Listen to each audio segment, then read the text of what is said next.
Bitcoin $1 million போறதை யாராலையுமே தடுக்க முடியாது. ஏன்னு சொல்லி இந்த வீடியோவில் சொல்ல, இந்த வீடியோ ஃபுல்லா பாருங்க. இப்ப மார்க்கெட்ல நடந்த சின்ன கரெக்ஷனுக்கு மூக்கால அழுற ஆளா இருப்பீங்கன்னு சொன்னா இந்த வீடியோவை சேவ் பண்ணி வச்சுக்கொள்ளுங்க. நாளைக்கு பிட்காயின் $1 மில்லியன் ரீச் ஆயினதுக்கு பிறகு வேற ரிவ்யூல அழுவீங்க.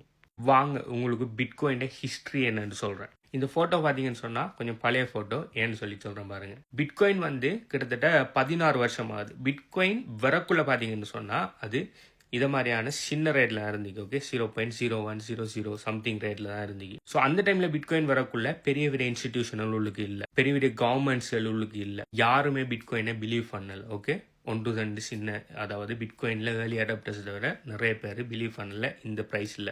ஈவன் எனக்கு கூட இந்த டைமில் பிட்காயினை பற்றி எதுவுமே தெரியாது. ஸோ பிட்காயின் $0.01 இருக்கக்குள்ள அநேகமாக நாங்கள் சொன்னாங்க இந்த பிட்காயின் எல்லாம் கொஞ்சம் நாள் இல்லாமல் போய்த்தணும். இன்டர்நெட் மேஜிக் மணி $1 எல்லாம் இது போகிறதுக்கு சாத்தியமே இல்லைன்னா, பட் $1 அது போனிக்கு டிரெக்டாக போகுமான்ட்டா இல்லை, மேலே போய் கீழே வந்து நல்ல கரெக்ஷன் எல்லாம் பார்த்து தான் $1 போகும். ஓகே, ஒரு காலம் கிராஃப் இப்படி போகிற அளவுக்கு இப்படி தான் போகும். அதுக்கு பிறகு $1 வந்த பிறகு அதே பூமர்ஸ் என்ன சொன்னாங்கன்னா பிட்காயின் $100 ஒரு காலமும் வரமாட்டேங்கன்னு. பட் வந்திக்கு $100 ரீச் ஆனது பிறகு அதே பூமர்ஸ் திரும்ப சொன்னாங்க $1000 வரமாட்டேங்குன்னு சொல்லி.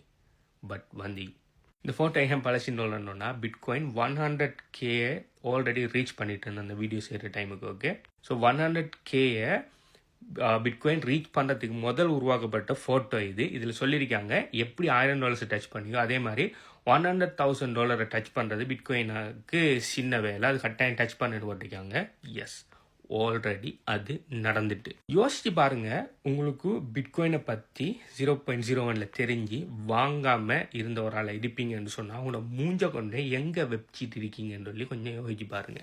சரி விடுங்களேன், 0.01 தெரியா, அட்லீஸ்ட் $1 உங்களுக்கு பிட்காயினை பற்றி தெரிஞ்சு $1, ஓகே, ஸ்ரீலங்கன் காசிக்கு அந்த டைமில் இது பிட்காயின் $1 ஆகிடும். ஸ்ரீலங்கன் டாலர் ரேட் 200 ரூபாவில் இருந்திருக்காது. ஒரு 200 ரூபாய்க்கு உங்களால் பிட்காயின் ஒன்று வாங்கி போடாமல் நீங்கள் இருந்திருப்பீங்கன்னு சொன்னால் உங்களை மாதிரி முட்டாளி யாருமே கேளுமா? சரி விடுங்க, $1 உங்களுக்கு தெரியல, அட்லீஸ்ட் $100 தெரிஞ்சு ஒரு $100 பிட்காயின் வாங்கி போடலைன்னு சொன்னால் என்ன சொல்கிறோம் நம்ம? சரி அதை விடுங்க, அட்லீஸ்ட் $1000 உங்களுக்கு பிட்காயினை தெரிஞ்சு அதை பற்றி கிரிட்டிசைஸ் பண்ணி போட்டு அதில் பிட்காயின் ஒயிட் பேப்பர், அதோட டெக்னாலஜி, அதுக்கு பின்னால் இருக்கிற வையை பற்றி படிக்காமல் அடுத்தவங்க அதே கேட்டு பிட்காயினில் இன்வெஸ்ட் பண்ணாத ஆளாக இருப்பீங்கன்னா உங்களை மாதிரி ஒரு ஏமாளி இருக்கேலுமா? தேங்க் காட், நான் ஆல்வேஸ் கிரேட்ஃபுல். எனக்கு பிட்காயினை பற்றி தெரிஞ்சுக்கி சரியா பிட்காயின் ப்ரைஸ் $6000, அரௌண்ட் $6000 இருக்கக்குள்ள 2020-21 பீரியட்ல. ஓகே, நானும் இதை மாதிரி பூமர்ஸ் மாதிரி பிட்காயினை பற்றி கிரிட்டிசைஸ் பண்ணாமல் பிட்காயினை பற்றி தெரிஞ்சும் எனக்கு பிட்காயினை பற்றி தெரியக்குள்ள பாசிட்டிவாக தெரிய வரல. ஓகே, என்கிட்ட இருந்து ஒரு ஆள் என்ன ஸ்கேம் பண்ணுறது தான் எனக்கு பிட்காயினை பற்றி இன்ட்ரடியூஸ் பண்ணி என்கிட்ட ஸ்கேம் பண்ணி போட்டு போனார், நைஜீரியா வச்சிருந்த நபர் ஒரு ஆள். ஓகே, இருந்தும் எனக்கு பிட்காயினில் எனக்கு ஆரம்பித்தது ஒரு நெகட்டிவ் எக்ஸ்பீரியன்ஸாக இருந்தாலும் நான் என்னை ஸ்கேம் பண்ணின ஸ்கேமரை தான் ஹேட் பண்ணனே தவிர அவர் ஸ்கேம் பண்ண பாவிச்ச ஊடகத்தை நான் ஹேட் பண்ணலை. ஸ்கேமர்ஸ் எல்லா இண்டஸ்ட்ரியிலையும் இருக்காங்க. ஓகே, ஸோ ஸ்கேமர்ஸை மட்டும்தான் நம்ம ஹேட் பண்ண தவிர ஸ்கேமர்ஸ் என்ன ஊடகத்தை பாவிச்சு ஸ்கேம் பண்ணுறாங்கிறதுக்கு அந்த ஊடகத்தை நம்ம ஹேட் பண்ண போகிறோம். அநேகமாக நாங்கள் செய்கிற மிஸ்டேக் இதுதான். இப்போ ஒரு ஸ்கேமர் உங்கள்கிட்ட ஒரு 10 லட்சம் ரூபா எல்கேஆர் ஏமாற்றிவிட்டு போனால் எல்கேஆரை நீங்கள் ஹேட் பண்ணுவீங்களா, ஸ்கேமரை ஹேட் பண்ணுவீங்களா? ஆனால் ஏன் பிட்காயினில் என்னக்குள்ள பிட்காயினை நீங்கள் ஹேட் பண்ணுறீங்கன்னு எனக்கு இன்னும் வழங்கலை. ஸோ அப்படி நானும் மத்தாக்கள் மாதிரி முட்டாள்தனமாக இந்த டெக்னாலஜியை ஹேட் பண்ணாமல் அவர் தான் எனக்கு பிட்காயின் இன்ட்ரடியூஸ் பண்ணி இப்போ கூட அவருக்கு நான் நன்றி கடன் பட்டிருக்கேன். ஏன்டா அவருக்கு என்னகிட்ட ஸ்கேம் பண்ண வந்தாலும் அந்த நைஜீரியன் ஸ்கேமர் எனக்கு இப்படி ஒரு டெக்னாலஜியை இன்ட்ரடியூஸ் பண்ணதுக்கு நான் ஃபார் எவர் கிரேட்ஃபுல். ஏன்னா அதில் இருந்தால் நான் இவ்வளோ ஏர்ன் பண்ணியிருக்கிறேன். So coming back to my point, நான் இந்த கிரிப்டோ மார்க்கெட்டுக்குள்ளே பார்த்தீங்கன்னு சொன்னால் 4 வருஷமாக இருக்கேன். நிறைய அப்ஸையும் பார்த்துட்டேன், நிறைய டவுன்ஸையும் பார்த்துட்டேன், நிறைய பியர் மார்க்கெட்டையும் சந்திச்சுட்டேன். பியர் மார்க்கெட்டில் எவ்வளவு ப்ரூட்டல் ஆயிருக்குன்னு சொல்லி எல்லாத்தையுமே பார்த்துட்டேன். நானும் முதலாவது பிஏ மார்க்கெட்டில் சின்ன கிரேஷில் பயப்பட்டால் தான். ஆனால் நான் பயந்து இவ்வளோ காலத்துக்கு நல்ல வேலையாக பெனிக் செல் மட்டும் நான் பண்ணிடல. எப்போயுமே நான் ப்ராஃபிட்டில் மட்டும்தான் சேல் பண்ணுவேன், ப்ராஃபிட் கிடைக்கலன்னு அப்படியே ஹோல்ட் பண்ணுறால் தான் நான். ஓகே, ஆனால் நான் அலாங் த வே நிறைய பேட் டிசிஷன்கள் எடுத்திருக்கேன். ஓகே, ஸோ அந்த பேட் டிசிஷனில் நான் என்ன பேட் டிசிஷன் எடுத்தேன் அதை மற்றாக்கள் எடுத்துகிட்டு நிறைய அவேர்னஸ் வீடியோ நான் போட்டு தான் இருக்கேன். நிறைய பேரை நான் காப்பாற்றியும் இருக்கேன்.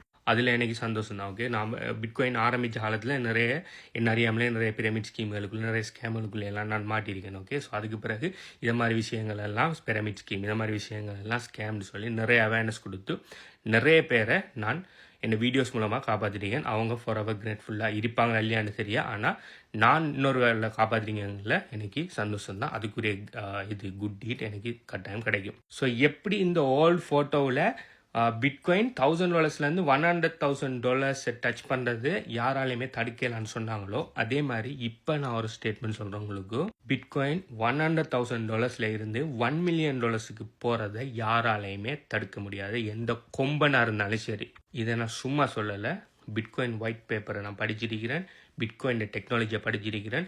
கவர்மெண்ட்ஸ் பேங்க்ஸுகள், இந்த சென்ட்ரல் பேங்க்ஸுகள், இந்த இதுகள இந்த கள்ள வேலைகள், அந்த அவங்களோட ஸ்கேமுகளை பற்றியெல்லாம் ஃபுல்லாக விளங்கெடுத்ததால தான் இந்த ஸ்டேட்மெண்ட்டை நான் உங்களுக்கு சொல்கிறேன். இப்போ இதை கிரிட்டிசைஸ் பண்ணுற ஆளாக நீங்கள் இருப்பீங்கன்னு சொன்னால் இந்த வீடியோவை சேவ் பண்ணி வச்சுட்டு ஓகே, பிட்காயின் $1 million டச் பண்ணாமல் பிட்காயின் ஃபெயிலியர் ஆகி பிட்காயின் இல்லாமனது பிறகு நீங்கள் தாராளமாக வந்து நீங்கள் எனக்கு எல்லா கொஸ்டினும் கேட்கலாம். ஆனால் பிட்காயின் $1 million டச் பண்ணிக்கணும்னா உங்கள் மூஞ்ச கொண்டே எங்கே வைப்பீங்கன்னு சொல்லி முதலாவது யோசிச்சுக்கொள்ளுங்க. அடுத்து அநேகமாக கிடைக்கிற இன்னொரு டவுட் என்னன்னா, பிட்காயின் இப்போ $100,000 கிட்ட இருக்குது. இப்போ ரீசெண்டாக கிரேஷ் ஆகிருக்குது. இப்போ பார்த்தீங்கன்னு சொன்னால் கிரேஷ் நல்ல ஆப்பர்ச்சுனிட்டி. நாளைக்கு $1 million போகக்குள்ள ஏன்டா நம்ம பிட்காயின் கிரேஷ் ஆகி $80,000 வரக்குள்ள வாங்கலையேன்னு சொல்லி நீங்கள் யோசிப்பீங்க. ஓகே, இருந்தாலும் சொல்கிறேன், இப்போ $80,000 இருக்கிறதே அநேகமாக நாங்கள் 80,000 சொன்னால் எத்தனை ஆல்மோஸ்ட் 2 கோடி ரைட், 2 to 3 கோடி. ஸோ 3 கோடி பணம் எங்கிட்ட இல்லையேன்னா நீங்கள் ஃபுல் பிட்காயினை வாங்கணும்னு சொல்லி எந்த அவசியமும் இல்லை. நீங்கள் பிட்காயினை 0.00 சம்திங் கூட நீங்கள் வாங்கலாம். ஓகே, உங்களுக்கு இருக்கிற ஒரு 1000-2000 ரூபீஸு கூட நீங்கள் பிட்காயின் வாங்கலாம். ஓகே, ஸோ பிட்காயின் வாங்குறதுக்கு பெஸ்ட்டான டைம், பெஸ்ட்டான ப்ரைஸில் தேடி தெரியாமல் நீங்கள் வாங்குற டைம் தான் பிட்காயின் வாங்குறதுக்கு பெஸ்ட்டு. நீங்கள் எப்போ வாங்கினாலும் பிட்காயின் வாங்குறது பெஸ்ட்டு தான். நான் மற்ற கிரிப்டோ கரன்சியை அதை பற்றி சொல்ல மாட்டேன். ஆனால் பிட்காயின் நீங்கள் எப்போ வாங்கினாலும் பெஸ்ட்டு தான். ஏண்டா இந்த பிட்காயின் டெக்னாலஜி அப்படி, பிட்காயின் டோக்கனமிக்ஸ் அப்படி, பிட்காயின் யூஸ் கேஸ் அப்படி. நீங்கள் உங்களோட வெல்த்தை இன்ஃப்ளேஷன்லேருந்து ப்ரொடெக்ட் பண்ணுறதுக்கு உங்களோட ஃப்யூச்சருக்காக நீங்கள் ஏதாவது நல்ல விஷயம் நீங்கள் செய்யணும்னு சொல்லி எதிர்பார்ப்பீங்கன்னா இன்றைக்கே பிட்காயின் வாங்குங்க. ஓகே, நான் ஒரு ஃபைனான்ஷியல் அட்வைசர் இல்லை. உங்களுக்கு தேவைன்னா உங்களுக்கு ஒரு ஃபைனான்ஷியல் அட்வைசர் இருப்பார்னு அவரை போய் கன்சல்ட் பண்ணிக்கொள்ளுங்க. ஓகே, நீங்கள் தயவு செய்து முதல்ல நீங்கள் பிட்காயின் வாங்குறதுக்கு முதல் நான் சொல்கிறதுக்காக போய் வாங்காமல் நீங்கள் முதல்ல போய் பிட்காயின் ஒயிட் பேப்பரை போய் படிங்க, பிட்காயின் டெக்னாலஜியை போய் படிங்க, கவர்மெண்ட் சொல்கிற கரப்ஷன்களில் போய் படிங்க. அடுத்தது எப்படியெல்லாம் அவங்களை ஏமாற்றிருக்காங்க அந்த மெட்ரிக்ஸ்னு சொல்லி எல்லா விஷயத்தையும் படித்து போட்டு அதுக்கு பிறகு நீங்கள் இந்த பிட்காயின் வாங்குறதுக்கு கன்வின்ஸ் ஆகிட்டு I don't know what to say. Okay, so up to you. So நீங்கள் பிட்காயின் 1 million போகும்னு சொல்லி நீங்கள் நினைக்கிங்களா இல்லையான்னு சொல்லி கீழே கமெண்ட் பண்ணுங்கள். ஆல்சோ நாங்கள் எங்களோட HBO கன்சல்டன்சியான 3 கோச்சிங் ப்ரோக்ராம் நாங்கள் இன்ட்ரடியூஸ் பண்ணியிருக்கிறோம்.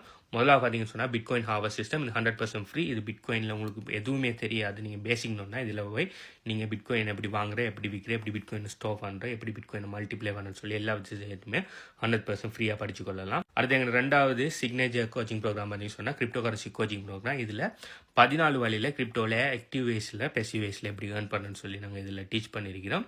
3வது பொட் கோச்சிங் ப்ரோக்ராம். இதில் பார்த்தீங்கன்னு சொன்னால் 100% பேசிவாக API மூலம் பொட்டை கனெக்ட் பண்ணி எப்படி 100% பேசிவாக நீங்கள் மெனுவில் அவங்களோட டைம் ஸ்பெண்ட் பண்ணாமல் எப்படி பெட் மூலம் பேசிவ் இன்கம் ஏர்ன் பண்ணுறேன்னு சொல்லி எல்லா விஷயத்தையுமே நாங்கள் டீச் பண்ணிக்கோம். ஸோ இதில் ஏதாவது ஒரு ப்ரோக்ராமில் உங்களுக்கு இன்ட்ரெஸ்ட் இருக்குன்னு சொன்னால் அது என்ன ப்ரோக்ராம் சொல்லி கீழே கமெண்ட் பண்ணுங்கள். அது எப்படி எடுக்கிறேன்னு சொல்லி நான் உங்களுக்கு ரிப்ளை பண்ணுறேன். இதை பற்றி நீங்கள் என்ன நினைங்கன்னு சொல்லி உங்களோட ஜென்யூன் ஒப்பீனியனில் கீழே கமெண்ட் பண்ணுங்கள். பை.